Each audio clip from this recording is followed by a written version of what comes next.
Hello everyone, hello. I've made some significant changes to the system because having that extra case over here, I just didn't like it. It was driving me nuts. The system was too big. Too big!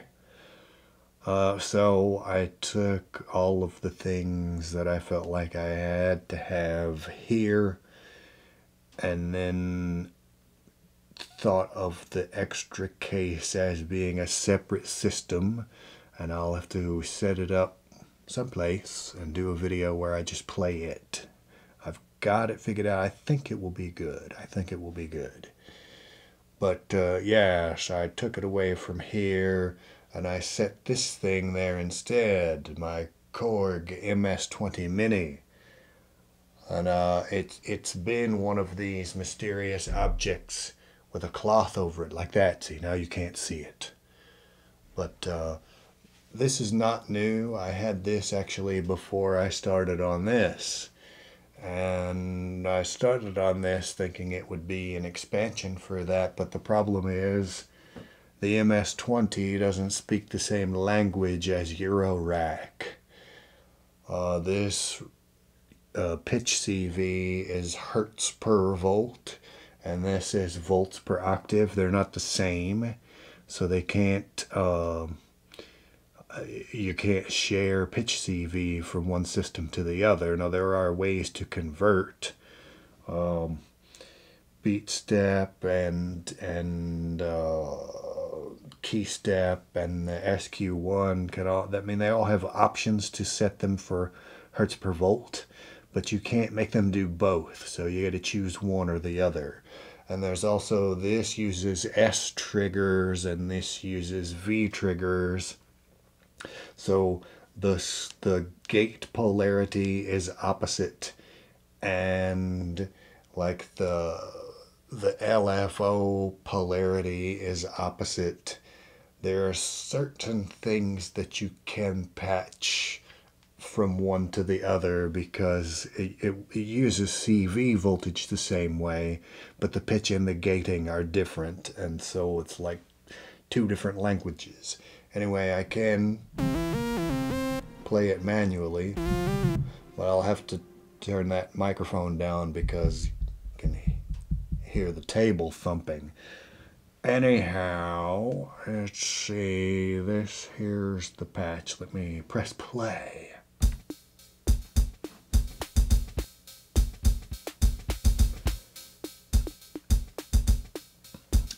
Because T-Kick behaves strangely with the gates out of the drum sequencer here. I haven't figured that out. All of my Bastel modules don't like the gates that BeatStep Pro generates. I get a weird click when the gate goes off, and I don't know why. So instead of T-Kick, I decided to use the STS for my bass drum, and that's not the sample that I originally picked, but because the STS, unless there's been a firmware update, maybe I should go look, it doesn't save the bank that you were on when you shut it down. It always boots up to the first one, and unless you remembered where you were, you have to find the sample you were using every time you turn it on. This isn't the one I was using, but it turned out interesting when I powered the system up again. And so instead of a simple kick, it's playing the first second of a drum loop, and the snare from the drum loop is interacting in a real interesting way with 2 HP snare. Then I've got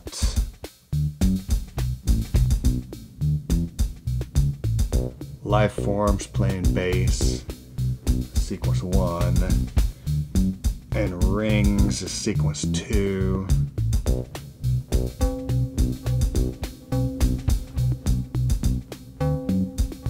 playing a kind of counterpoint, and that's just a 15-step sequence, so it's kind of drifting in relation to the bass and the drum sequence.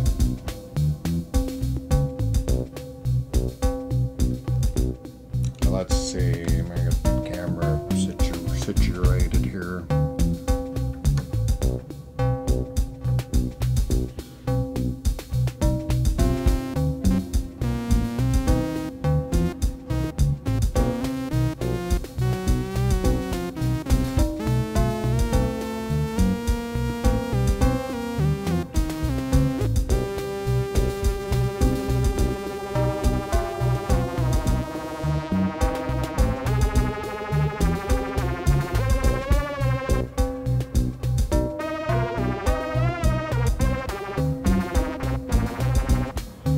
Using the just the regular internal patch on the MS-20, except for this, which is just to get the mod wheel to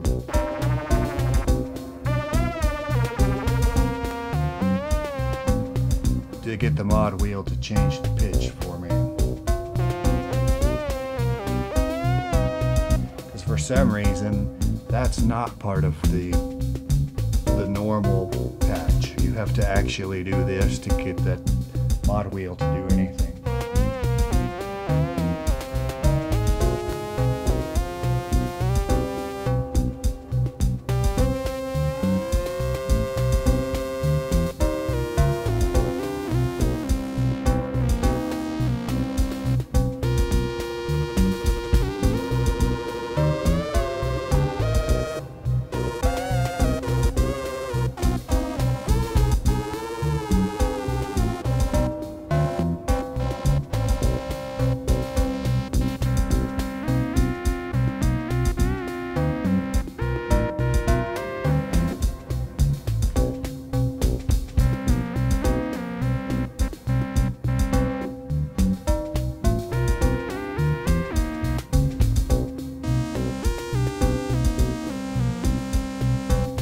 That filter architecture is really neat. I like that it's two filters, one as a low pass and one as a high pass, and you can control them independently.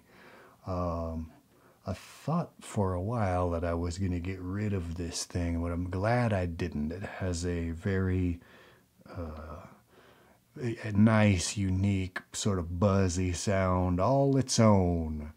It's a pretty cool little mono synth. So yeah, I'm glad I kept it. But anyway, I thought I'd give you all an update, show you what I've been doing, learning more about this thing, rearranging yet again. I have to tell you about my Patreon, where MP3s are posted along with furry cartoons, which at this point I probably won't make a video about because of the whole COPPA fiasco that's happening. I'm just too nervous that some federal agent is gonna look at that and say, cartoon characters, that's for kids, and fine me. I think because my channel is not monetized that this COPPA nonsense won't affect me, but I'm not sure. No one seems to know what are the implications of this craziness, so I'm just not going to do a video about my artwork. You'll have to go to my Patreon and look at it. If you're not interested in furry cartoons, and a lot of people aren't, and that's fine. I also have a Bandcamp where my good recordings wind up.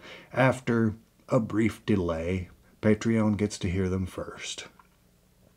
And that's all I can think of to talk about, so thanks y'all for watching, and I'll catch you next time.